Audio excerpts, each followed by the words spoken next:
Para diretso na buhay ang dugo mo. Para diretso na ang bangon at trabaho na agad-agad. Iaarangkada na namin ang mga balitang kailangan mo. Ibibigay na namin ang mga impormasyong pinaka-latest, pinakabago, pinag-uusapan, trending, viral. Arangkada Balita. Live sa DWIZ Metro at Mega Manila. DWIZ News FM regional stations. Naka-live din sa lahat ng DWIZ Digital News account, Facebook, YouTube at DWIZ News website. At panoorin din ang live nationwide sa Aliw 23 Free TV. Arangkada Balita. Arangkada na sina Drew Nasino at si Ate Juday, Judith Estrada Larino. Gising ang morning mo sa Arangkada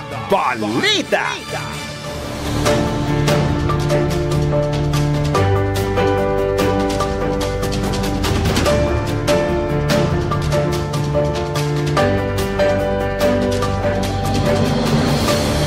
Morning is on the Science Mindanao. May kamanyanan sa kapagsasaludo. May pangaraw po na ito ng Huwebes. Ngayon po ay Hulyo 18, 2024. Silipin na po natin, alamin na po natin ang mga nambubulabog at mga umaarangkada ang ulo ng mga balita. Arangkada Balita. State of calamity idineklara na sa lalawigan ng Maguindanao del Sur bunsod ng malawakang pagbaha. Mga ospital sa BARM naka-code white alert na. Arangkada Balita. Comelec Chairman Garcia at iba pang komisyoner nanindigang hindi magbibitiw sa pwesto sa gitna ng alegasyong panunuhol Miro Systems pumalag. Arangkada Balita. Maynila pasok sa 5 pinakamapanganib na lungsod para sa mga dayuhan. Arangkada Balita. Balita sa ibaing dagat, 5 katao patay sa pag-uho ng minahan ng ginto sa Kenya. Arangkada Balita. Sa sports, Strong Group Athletics wala pa ring talo sa 2024 William Jones Cup. Arangkada Balita. Sa showbiz, P-pop group SB19 kinilala bilang favorite Asian act sa Nickelodeon Kids' Choice Awards 2024. Arangkada Balita. At ang tabayanan mamaya kung makakaabot. Gusto kong magandang istorya to. Isang lalaking nagmumukbang ng apoy. Viral po yan sa social media. Abangan! Drew Nasino at si Ate Juday. Arangkada Balita. Sa oras na 7 sandali makalipas po ang alas 5 na ng morning. Buong araw na ito ng Thursday dito pa rin po sa Impila May Todong Lakas DWIC 882 at Aliw Channel 23. Sa ngalan po ni Miss Judith Estrada Larino, inyo po makakasama hanggang alas 6 po tayo. Drew Nasino. Arangkada Balita. Mamaya po sa pagpapatuloy po ng programa ay yung update po. Hingi po tayo ng update kaugnay po sa SONA preparations ng Philippine National Police at siyempre kung ano-ano pang mga paghahanda na inilatag po ng atin po mga otoridad para po sa ikatlong ulat sa bayan ni Pangulong Ferdinand Romualdez Marcos Jr. At tayo rin po ay special coverage po niyan pagsapit po ng Lunes sa Hulyo 22. At para naman po sa detalye ng mga balita, isinailalim na sa state of calamity ang lalawigan ng Maguindanao del Sur dahil sa epekto ng malawakang pagbaha dulot ng habagat. Ayon kay Team Abolodto, Provincial Disaster Risk Reduction and Management Officer, inirekomenda nila na ideklara ang state of calamity sa lalawigan upang magamit ng provincial government ang calamity funds nito. Batay sa ulat ng Police Regional Office BARM at ng PDRRMO, mahigit 72 residente na ang naapektuhan ng pagbaha sa 17 bayan. Kaugnay nito, na-recover na ng Datu Montawal Regional Health Unit ang kanilang equipments at mga gamot at nagsimula na rin magbigay ng serbisyo sa mga pasyente. Samantala, tuloy-tuloy naman ang pamamahagi ng ayuda ng pamahalaan sa mga apektadong komunidad. Arangkada Balita! Nagdeklara na ng Code White Protocol ang Ministry of Health ng Bangsamoro Autonomous Region and Muslim Mindanao sa lahat ng ospital na saklaw o nasa mga lugar na binaha dyan sa riyon dahil sa posibleng banta ng flood-related diseases. Ayon kay MOH BARM Health Minister Kadil C. Nolinding Jr., na magsimula ang kalamidad ay agad nilang pinakilo sa mga tauhan ng bawat health unit ng rehiyon dahil sa posibleng pagtaas ng bilang ng mga magkakasakit o nagkakasakit dahil sa patuloy na pagbaha. Mayroon na anyang mga nakahandang supply, gamot, hygiene kits at pansamantalang mga matutuluyan ang local government unit at pagamutan para sa mga apektadong komunidad. Sa datos ng Bangsamoro Rapid Emergency Action and Disaster Incidents, 2 na ang namatay, 23 ang sugatan habang 2 pa ang patuloy na pinaghahanap. Arangkada Balita! Isinailalim na rin sa state of calamity ang Cavite City matapos maabo ang kabahayan ng nasa 700 pamilya. Ayon sa city government, ang deklarasyon ay batay sa rekomendasyon ni Mayor Denver Chua at ng Local Disaster Risk Reduction and Management Council. Ang deklarasyon ang magbibigay daan sa LGU para magamit ang kanilang calamity funds at magpatupad ng price control sa mga bilihin at serbisyo. Pabibilisin din ito ang rescue, relief at rehabilitation efforts ng pamahalaan at pribadong sektor. Arangkada Balita! Sa iba pang paksa ng mga balita, nanindigan si Commission on Elections Chairman George Erwin Garcia na hindi siya bababa sa pwesto sa gitna ng mga alegasyon ng panunuhol na ibinabato laban sa kanya. Kaugnay nito, binigyang diin ng poll body chief na walang miyembro o opisyal ng COMELEC ang magre-resign o magli-leave dahil saan niya ay mali at walang basehang akusasyon. Iginit ni Garcia na para lamang nilang papatunayan na totoo ang issue kung kakalas sila sa COMELEC. Bagaman hindi anya sanay sa mga ganitong uri ng pag-atake, si Garcia patuloy na itong lalabanan ng poll body ang mga maling impormasyon na ikinakalat sa social media. Kasunod itong hinamon din ni Garcia ang mga nag-aakusa sa kanila, lalo sa kanya, na magbigay ng sinumpaang salaysay, ilabas ang mga ebidensya at magsampa ng kaso sa korte laban sa kanila. Arangkada Balita! Itinanggi naman ng South Korean firm na Miro Systems na ang akusasyon sa kanila o akusasyong panunuhol laban sa kanila. Ayon sa Miro, isa itong seryosong paratang na hindi dapat isinasa publiko ng walang batayan at ebidensya. Iginit pa ng service provider na nakagugulo sa kanilang preparasyon para sa 2025 midterm o automated midterm elections ang mga alegasyong ito.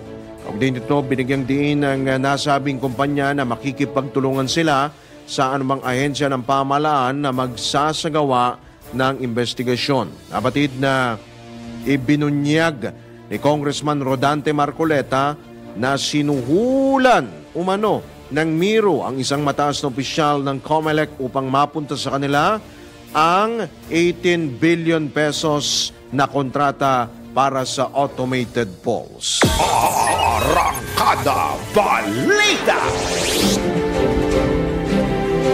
Isiniwalat naman ni Commission on Elections Chairman Attorney George Garcia sa publiko ang sagot ng 6 na bangko kaugnay sa mga paratang ni dating Caloocan City Congressman Egay Erice.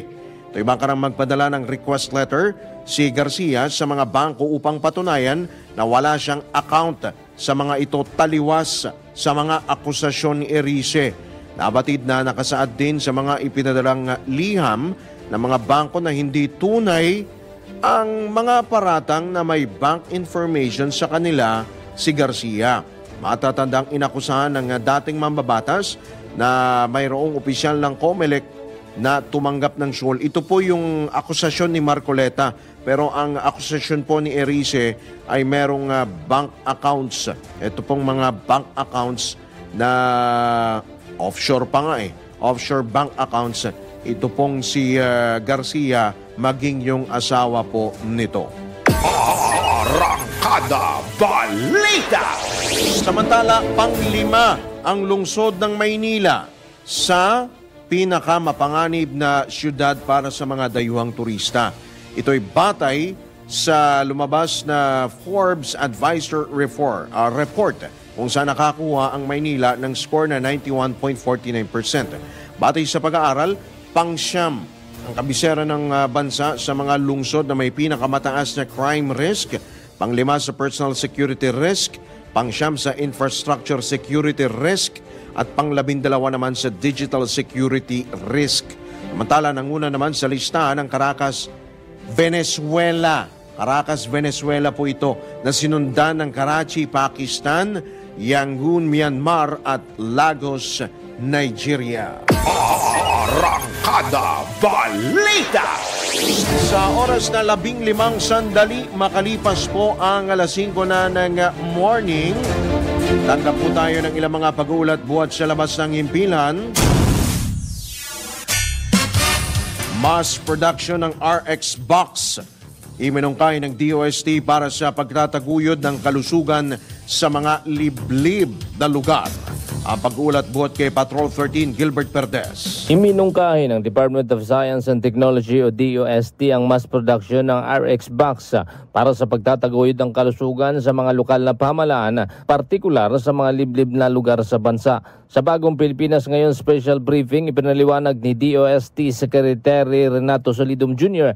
na ang RX Box ay kasangkapang nilikha ng mga eksperto mula sa University of the Philippines na magagamit ito sa pag-check ng blood pressure, temperatura at iba pa. Ang mga datos na makukuha sa pasyente ay maaaring ipadala na lamang sa pamagitan ng internet sa mga espesyalistang nasa ospital ng Department of Health o DOH para sa pagbibigay ng reseta at gabay upang hindi na nila kailangan pang bumiyahe ng malayo patungo sa mga ospital. Sinabi ni Solidum na kung magkakaroon nito ang bawat lugar, matutugunan nito ang kakulangan sa medical officers lalo na sa mga barabarangay. Kaugnay nito'y plano raw ng DOST na ilapit ang producer ng RX Box sa mga investor at kapitalista para sa mass production, lalo na't marami pa umanong mga LGU ang humihingi nito. Patrol 13, Gilbert Perdes para sa himpilang may taodang lakas. DWIZ nagbabalita ng tama, naglilingkod ng tama. Arangkada Balita! Pang balita, mga wanted na Hapones arestado ng Bureau of Immigration. Patrol 45, Raul Espera sa detalye. Arestado ng Bureau of Immigration ang 4 na mga Japanese national na matagal nang pinaghahanap ng Japanese police. Sangayon kay BI o Bureau of Immigration Fugitive Search Unit Rendell Ryan C., ang report na kanyang ipinadala kay Immigration Commissioner Norman Tansinko, nakilala ang mga suspect na sina Ueda Koji, 27 taong gulang, Kiyohara Jun, 29 na taong gulang, Suzuki Seiji, 29 na taong gulang, sa isang subdivision sa Parañaque City. Ang trio ay inaresto ng Bureau of Immigration sa base na rin sa direktiba ni Immigration Commissioner Norman Tansinko matapos na makatanggap ng impormasyon buhat sa Japanese government. Lumalabas na May 2004 na dumating o lumabas ang summary court dahil sa kasong fraud at violation ng Japanese Penal Code, kung kaya't ito ay hinanap ni Colonel Rendell C. ng Bureau of Immigration Fugitive Search Unit. Ipapatapon pabalik ng Japan ang mga naarestong Hapon matapos ang deportation proceedings na isinasagawa ng mga otoridad. Raul Esperas Patrol 45, nagwabalita ng tama, naglilingkod ng tama sa Impila Metodo Lakas, DWIC. Kapag may bagong balita, naka-on air, agad-agad, DWIC Patrol Report! Alalamin po muna natin kung ano na ang update doon sa low pressure area na nasa loob po ng Philippine Area of Responsibility o kung nandito pa nga ba sa loob ng PAR. Nasa kabilang linya po ng ating komunikasyon mula Pag-asa, Alzar Aurelio. Magandang morning, Alzar. Magandang umaga po sa ating lahat. Ngayong araw, halos buong bansa makakaranas ng maulan na panahon dahil sa LPA at habagat. Yung LPA ay nanatiling bababa ang tsansa na maging bagyo. Kasalukuyan nasa vicinity ito ng Catbalogan City, Samar. Ang mga lugar na makakaranas ng maulap na kalangitan na may mga kalat-kalat na pagulan at thunderstorm ay sa Cagayan, Isabela, Quirino, Aurora, Calabarzon, Metro Manila, Mimaropa, Bicol Region, Bataan, buong Visayas, Northern Mindanao, Zamboanga Peninsula, Barm at Caraga. Kaya paalala po sa mga kababayan po natin sa mga nabanggit na lugar, patuloy pa rin tayo mag-ingat sa mga posibleng pagbaha o pagguho ng lupa. Sa lalabing bahagi ng bansa ay magiging fair weather ho tayo kung saan magkakaroon ng bahagyang maulap hanggang sa maulap ang kalangitan na may mga isolated na mga pagulan. Kahit wala tayong gale warning, mag-ingat po ang ating mga kababayan na nagbabalak o may plano pumalaot ngayong araw dahil sa mga pag-ulan dulot ng LPA at habagat. Yan po ang ating update mula sa Pag-asa. Ako po sa Alzar D. Aurelio. Alzar! Yes po. Yung susunod, ano bang susunod na magiging pangalan ng bagyo? Ang susunod po ay Butchoy. Butchoy. Pero wala pa kayo namamataan ng mga cloud cluster outside bar or mga posible pang maging banta na maging bagyo aside from dyan sa LPA. Though sinasabi mo nga, mababa ang tsansa itong LPA na nasa loob ng bar. Asa ngayon po, sa labas ng wala pa po. Tayo nakikita ka po. Alright. Sige, maraming salamat Alzar Aurelio mula dyan sa Pag-asa. Magandang morning sa inyo. Maraming salamat po. Salamat din. Alright, nako, ayan So, si Butchoy pala ang magiging susunod na bagyo pag nagkataon. At pag malakas talaga ulan, talagang mahirap bumiyahe. Mahirap mag-commute, lalo dyan sa may bahagi po ng EDSA. Tapos madulas ang kalsada, aakyat ka pa dun sa, yung sa mga footbridge. Diba? Ikaw ba umaakyat ka doon? Atias, ikaw ba, Jen? Kaya mo? Ang taas nun no? Hindi, syempre may hagdan. Alam nga maakyatin mo. May hagdan. Dahan-dahan lang. May elevator naman Dun sa iba. Pero ewan ko lang dito sa may bandang Quezon City. Kasi alam ko dito sa may PhilAm Station, may elevator. Pero alamin po muna natin itong balita na ito na magmumula po sa Quezon City. Hatid po yan ni Patrol 30 Jelly Mendez. Rampa po, PWD ramp sa EDSA Busway, PhilAm Station. Binatikos po ng mga netizen. Bakit? Gaano baka, yan? Ayun ang problema. Kapag yung rampa, di ba pag tag-ulan, nababasa yan. Totoo. Sige, alamin po natin ang kabuuan ng detalye buhat kay Jelly Mendez.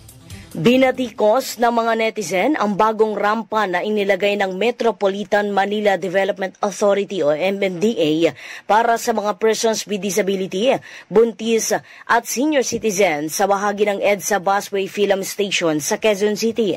Ito'y dahil sa maling paggawa, hindi ligtas at delikadong gamitin, partikular sa mga gumagamit ng wheelchairs.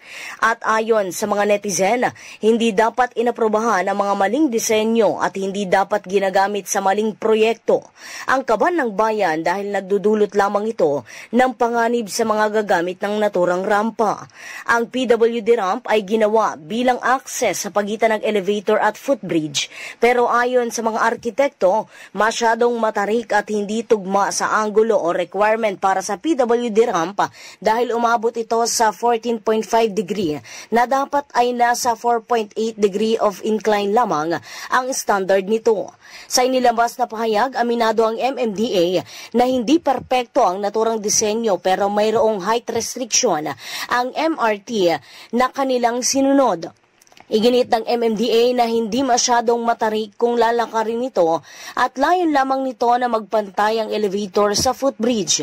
Ganun pa man ay sinabi ng ahensya na dapat malagyan ng hawakan ang railings ng naturang rampa para sa kaligtasan na rin ng mga gagamit nito. Bukod pa dito ay magtatalaga rin sila ng mga kawani upang asistehan ang mga persons with disability na hirap pumanhik sa naturang rampa. Ito si Patrol 30 Jelly Mendez nag-uulat para sa impilang may todong lakas sa DWIZ. Nagbabalita ng tama, naglilingkod ng tama. Kapag may bagong balita, naka-on air agad-agad DWIZ Patrol Report. Yun na nga. O yan, narinig nyo, nakita rin ho ninyo yung rampa. Siguro mapapayo ko na lang talaga, mag-elevator na lang. Oo, kasi kapag ganitong maulan, delikado actually, talagang mababasa yan. Madulas yan. Madulas yan. Mag-elevator na lang, yun na lang talaga. Yung bang elevator na yan, ay hindi natin naitanong kay Jelly. Diretso ba sa baba? Dapat diretso yan Kasi, actually, mahirap na nga yan. Mahirap na nga sa mga PWD na kumilos, tapos magrarampa pa sila. Talaga malaking tulong naman yan, lalo dun sa mga naka-wheelchair. But I suggest na mag-elevator na lang sila. Lalo kapag maulan. 'Di ba? At hindi lang sa mga PWD, para na rin sa mga, of course, mga senior citizens, kapag ganyan pong panahon, matarik yan, mag-elevator na lang po kayo.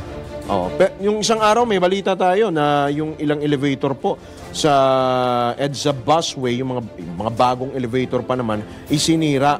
So nananawagan po ang MMDA sa mga kababayan po natin na huwag naman po ninyong sirain yung po mga bago pa naman na mga equipments po, mga elevator pa man din na makatutulong lalo sa mga senior citizens, mga PWD at sa mga buntis. Lalo na kapag malakas po ang ulan, lalo na kapag mahaba po ang pila. Mag-iingat na lamang po kayo sa ating mga kababayan. At sa iba naman po mga pasaway natin mga kababayan, please lang. May CCTV ba ron? Baka naman nakunan kung sinong sumira doon sa elevator sa may bagong baryo Caloocan, meron din sa may Balintawak. Nasira, sinasabi nga ni Attorney Romando Artes, ang acting chairman ng MMDA. Nananawagan siya. Nakikiusap sila sa atin po mga kababayan. Please lang, pag-ingatan po natin. Kung ano po yung pag-iingat po natin sa ating pong sarili, ganun din po ang pag-iingat din po natin sa mga bagay na hindi naman po atin. Alright? At sa mga bagay na bukod sa mga hindi atin at yung sa talagang atin, di ba? Alright. Maraming salamat yan sa ating pong report mula kay Patrol 30 Jelly Mendez. Tayo po ay magbabalik. Makalipas lamang po ang ilang po mga paalala. Oras! 5:28. Drew Nasino at si Ate Juday. Arangkada Balita. Alright, tayo po nasa ikalawang bahagi na po ng Arangkada Balita sa oras ng ganap ng alas 5:33 na nag-morning. Sa pagkakato ito, tanggap po tayo ng ilang pag-uulat buhat sa probinsya. Dalawang individual na sangkot sa illegal na droga at timbog sa Cagayan. Idetalye mo Manong Ronald Idol Cabset Domingo. Napatuloy na kampanya ng Cagayan PNP laban sa illegal na droga. Dalawa na namang individual na sangkot sa illegal na droga ang natimbog sa insigaw nilang illegal buy-bust operation sa barangay Pugo, Tuaw, Cagayan. Batay sa ulat, agad inaresto ng PNP Tuaw at Provincial Intelligence Unit, Provincial Drug Enforcement Unit ang dalawang mga suspect matapos magbenta ng nilang shabu sa isang operatiba nagpanggap na bilang pusher buyer. Ang mga nasabing suspect ay sina Aka Derrick, 39 years old, at Aka Jay, 51 years old, isang tindero, parehong residente sa bayan ng Tuaw, Cagayan. Nakumpiska mula sa mga ito ang mga sumusunod na mga ebidensya. Hindi pa malamang halaga at timbang na illegal drugs, buy-bus money na binubuo ng isang tunay na 1,000 piso at 2 bundle money na tag 1,000 piso, dalawang cellphone, walang laman na pakete ng sigarilyo. Ang inventaryo at pagdodokumento sa nasamsam na mga ebidensya ay ginawa sa harap mismo ng mga suspect na sinaksihan ng Barangay Kagawad sa lugar ng operasyon at kinatawan ng media. Dinala ang 2 suspect at mga ebidensya sa Tuaw Police Station para sa karagdagang dokumentasyon para sa kasong may paglabag sa Section 5 ng Republic Act 9165 o Comprehensive Dangerous Drug Act of 2002 at isasampa laban sa mga ito. Ito ang Ronda Patrol, Ronald Idol Domingo, nag-uulat para simpilang may tudong lakas, DWIC, nagbabalita ng tama, naglilingkod ng tama. Arangkada Balita! Ibabang na balita, maximum passenger capacity ng Bohol Panglao International Airport target itaas ng Administrasyong Marcos sa 3.9 million. Mula sa Palasyo, Patrol 13, Gilbert Perdes. Aprobado na rin ng NEDA Board ang tinatawag na Negotiated Parameters, Terms and Conditions o PTCs para sa Bohol Panglao International Airport Project na nagkakalagaan ng 4.5 billion pesos. Ayon kay Pangulong Ferdinand Marcos Jr., maging ang instruksyon ng DOST at CAAP ay sinimula na rin ng pagsasagawa ng 90 calendar day comparative challenge process. Ang approved PTCs para sa pagpapaigting ng nasabing proyekto ay layong resolbahin ang ilang usapin sa compliance sa Public-Private Partnership o PPP Code. Layon din ang expansion project na ito na mapataas pa ang bilang ng mga pasahero na kayang i-accommodate ng paliparan. Mula naman sa kasalukuyang 2.5 million kada taon, target itong maiakyat sa 3.9 million sa pagtatapos ng proyekto. Patrol 13, Gilbert Perdes para sa himpilang may todong lakas. DWIZ, nagbabalita ng tama, naglilingkod ng tama. Kapag may bagong balita, naka-on air, agad-agad, DWIZ Patrol Report! Alright, sa oras na po, ang ganap na alas 5:37 po ng morning. Sa pagkakataon ito, tanggapin po natin. Tayo po ay pinalad sapagkat nasa kabilang linya po natin ang NCRPO sa katauhan po ng tagapagsalita po ng NCRPO, si Lieutenant Colonel Eunice Salas. Colonel, magandang umaga po. Welcome po muli sa DWIZ LU23. Drew Nasino po, Colonel. Magandang umaga, Sir Drew, at sa lahat po ng ating tagapakinig. Opo. Colonel, kumusta na po ang preparations po natin for the third SONA po ng ating pong Pangulo? Kumbaga, all set na ho ba? All systems go na lahat, Colonel? Tama po kayo, all systems go na po sa ang NCRPO sa pangatlong SONA ng ating Pangulo. At bukas po ng alas 8 ng umaga ay magkakaroon po ng send-off ceremony sa QCPD para po din sa mga made-deploy na personnel. Mga ide-deploy. So mga gaano ho ba karami ang ide-deploy ng NCRPO sa loob at sa labas po ng venue? Yes po, kabuuang 22,000 po na kapulisan ang made-deploy para po dito sa seguridad ng SONA. Colonel, nagdagdag ho ba kayo ng mga augmentation forces, lalo ho sa security? Doon po sa loob, may mga additional ho ba kayo?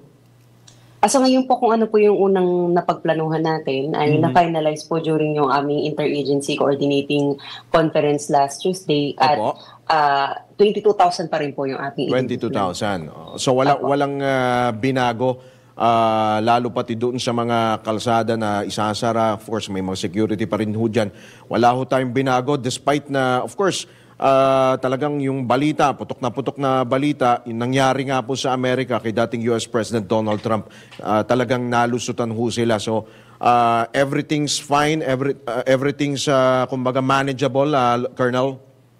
Tama po kayo at handa po ang NCRPO sa kung ano man po. May mga contingency planning po kami na isinagawa at handa po kami kung ano man ang mga eventualities na mangyayari. Okay, so the eventualities. Colonel, yung mga eventualities na yun, of course, yung mga signal, magpapatay din tayo, isi-search yung mga paligid din po ng batasan pambansa, yung mga gusali po dyan, kailangan, babantayan nyo rin ho yan, di ho ba, Colonel? Tama po kayo. Magkakaroon po ng road clearing operations din. Kasama na rin po dito. At kahapon nga po, nag-conduct din po ng ocular inspection ang ating regional director dito sa immediate vicinity lang naman po nitong Batasan Pambansa. Opo, kumusta naman, Colonel, ang inyo pong pakikipag-ugnayan sa iba pong mga government agencies, sa LGU, of course, sa AFP and other law enforcement agencies? Yes, Sir Drew, simula April pa nga po, nag-conduct na kami ng mga coordinating meetings at yung last nga po nito, nung Tuesday, pinamunuan mismo ng ating Chief PNP. Nagkaroon po tayo ng final meeting para po dito sa preparasyon. At nagkaroon nga rin po kami ng mga simulation exercises, tabletop planning, para po dun sa mga preparation ng aming mga contingencies. Yes. Tama po kayo. Opo. Yung ano ho ba, yung airspace ho, isasara? Opo, magkakaroon din po tayo ng no-fly zone for drones and other aircrafts sa July 22 po mismo. Bukod po dito, magpapatupad din po tayo ng temporary cancellation ng permit to carry firearms outside of residence. Simula po 12:01 a.m. hanggang 11:59 a.m. ng July 22. Okay. Ito po yung mga karagdagang ipapatupad. How about naman po yung pagpapatay po ng signal po? Colonel, pinalawak ho ba natin o doon lang ho sa loob ng Batasan Pambansa? Sa ngayon po, wala pa po kaming nare-receive na approved na memorandum from National Telecommunications po or NTC tungkol po dun sa mga lugar na na papatayin po yung mga signal. Sa kanila po kasi magagaling ang aprobado. Pero kung katulad po ng last year, doon lang po sa immediate vicinity ng Batasan Pambansa. Okay. How about naman sa may bandang Commonwealth, Colonel? Ano ho ang inilatag po ninyo na mga hakbang ho dyan? Lalo po may mga magsasagawa po ng mga kilos protesta, demonstrasyon. Actually, dyan pa lang sa may Quezon Circle, di ba? Colonel, talagang bantay sarado na usually kapag ganitong magsosona. Tama po kayo, may mga personnel po kami dumadedeploy to ensure po yung traffic management, yung peace and order, at meron din po tayong standby na mga civil disturbance management teams. Sila po yung mangunguna sa kung ano man po sa mga magkakadak po na mga protest rallies. Of course, yung pagbabawal po sa pagsusunog ng FEG, talagang ano yun, malinaw tayo doon, straight ang ating utos doon, di ba, Colonel? Bukod ho doon sa pagsusunog ng FEG, ano pa ho yung mga bawal? Yung mga bags ho ba, kailangan ba, Colonel, ay kagaya nung dati, saan ba yun? Sa may, ano yata, doon sa pista ng traslasyon, yung traslasyon ng Nazareno, kailangan ba yan ay, bulat-latin, sabihin natin, yung nakikita, yung mga bag, di ho ba, Colonel? Opo. Transparent ba yung bag? Sa ngayon po, wala pa naman pong ganong kahigpit na ipapatupad. Pero ang ipapatupad po namin, syempre yung mga nakasaad dun sa BP 880 po, yung sa Public Assembly Act po natin. Nandun naman po nakalagay na bawal po syempre magdala ng mga nakakamatay o mapanganib na sandata, mga syempre baril, pillbox, mga bomba at iba pa po. Pag dadala ng patalim, bawal naman po talaga yan. Yes, syempre pati alak, di ba? Bawal ang alak doon. Tama po. Anong oras po, Colonel? Linawin lamang ho natin. Anong oras po, hanggang anong oras po kayo dyan sa vicinity po ninyo? As early po as July 21 po, magkakaroon na po agad kami ng deployment. Deployment? Sa gabi pa lang po. Gabi ng linggo? Okay.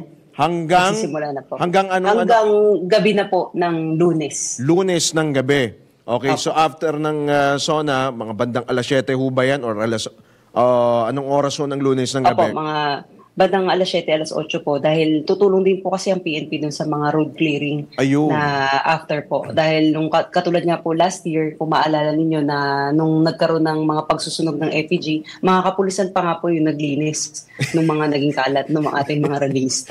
Oh, Tumulong na rin po yung dapat kapulisan. sila rin maglinis nun eh. Diba?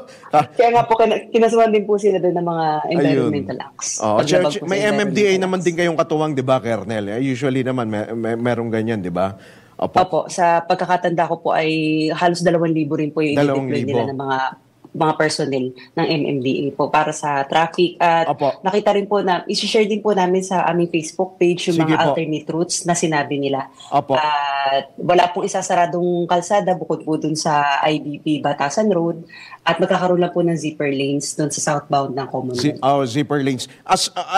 Kernel, hindi lang siyempre ang Batasan Pambansan, tinututukan din natin dito dahil dun sa iba pang places of gathering. Of course, Maynila, ang Menjola, Loton. Ano ho ang inilatag po ninyo ng mga security preparations ho dyan? Siyempre, hindi lang naman dyan ang lugar kung saan magdadaos sa mga aktibidad dyan sa bahagi ng Quezon City. Meron pang ibang lugar, Kernel? Yes po. Kasama po dun sa 22,000 na madedeploy yung mga MPD personnel natin na magsisigurado rin po dun sa mga magkikilos protesta dun sa mga freedom parks natin.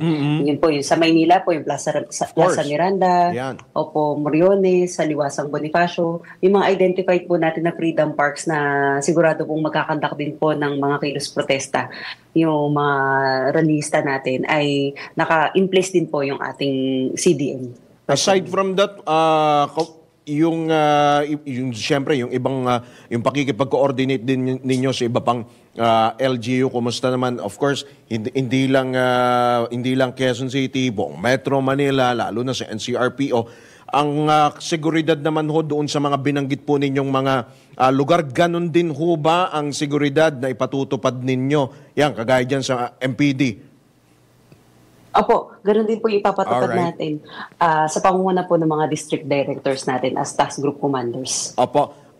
Kernel, baka meron pa ho kayong mga karagdagan pa mga panawagan po sa atin ho mga kababayan, lalo po doon sa mga sa mga daloy ng trapiko nga pala. Alright. May mga additional pa ho ba na mga isasara daw na kalsada, Kernel? Para alam daw ho nila. Opo. Apo, bukod po dun sa nabanggit ko yung sa IBP Batasan Road, yun po yung isasara.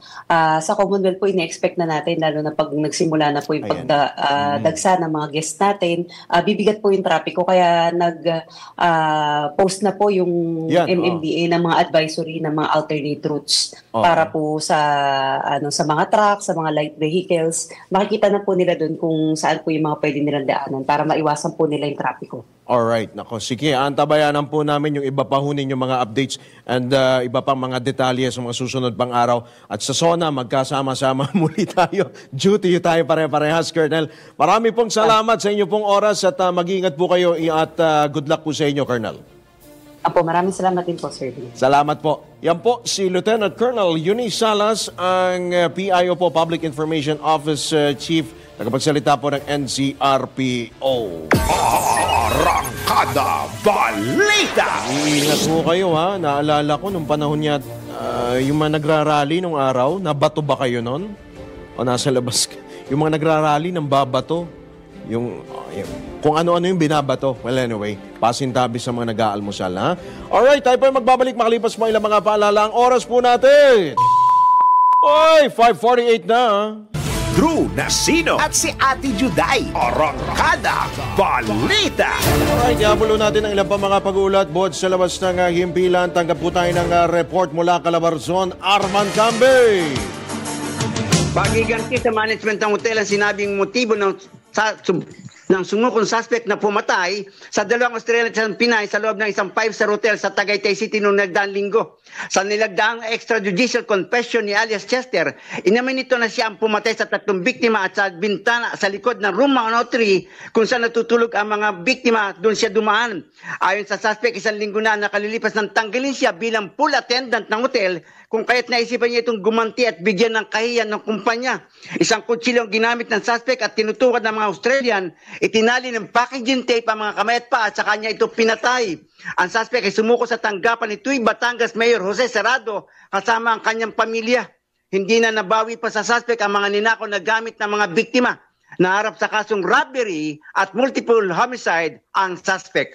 Arman kami mula Calabarzon, nagulat para sa Pinamay Todo Lakas. DWIZ, nagbabalita ng tama, naglilingkod ng tama. Arangkada Balita! Nagkamatay na update kaugnay pa rin sa SONA mula kay Patrol 13 Gilbert Perder.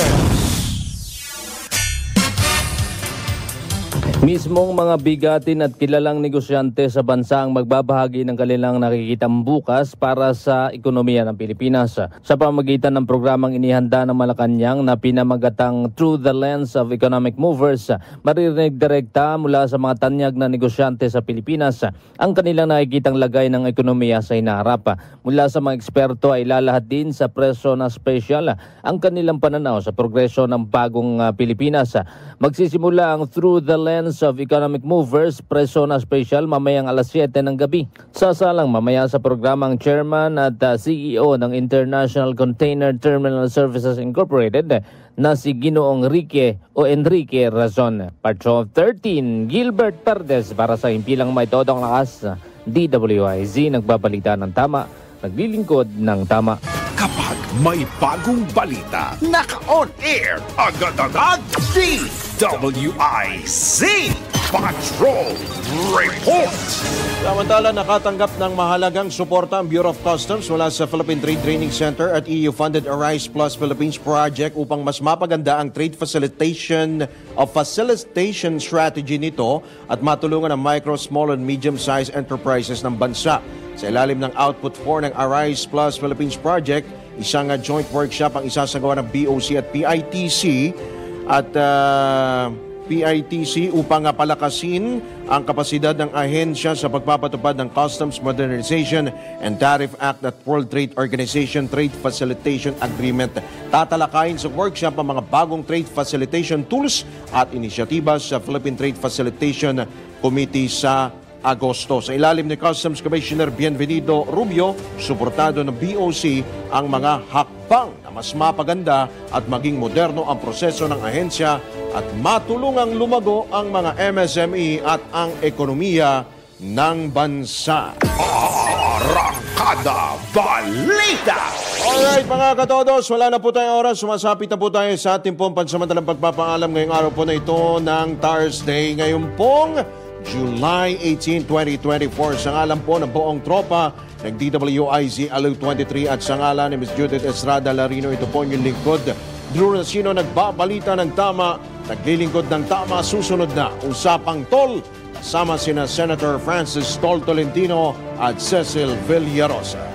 Para diretso na alive ang umaga mo. Para diretso na buhay ang dugo mo. Para diretso na ang bangon at trabaho na agad-agad. Iarangkada na namin ang mga balitang kailangan mo. Ibibigay na namin ang mga impormasyong pinaka-latest, pinaka-bago, pinag-uusapan, trending, viral. Arangkada Balita live sa DWIZ Metro at Mega Manila. DWIZ News FM regional stations. Naka-live din sa lahat ng DWIZ Digital News account, Facebook, YouTube at DWIZ News website. At panoorin din ang live nationwide sa Aliw 23 Free TV. Arangkada Balita. Arangkada na sina Drew Nasino at si Ate Juday, Judith Estrada Larino. Gising ang